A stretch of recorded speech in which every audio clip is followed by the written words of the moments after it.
Hello everyone. Today we talk about how to fix the app of iRocavery.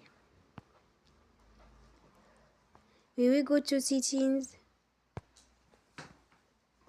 then we click on apps.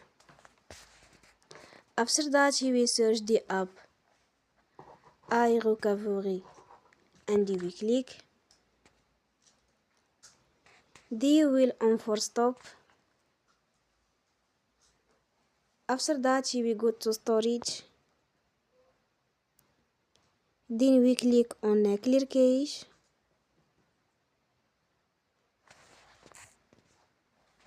In the end, turn off your phone and you will recharge your phone again. Don't forget to support us by like and subscribe. See you next time and thank you for watching.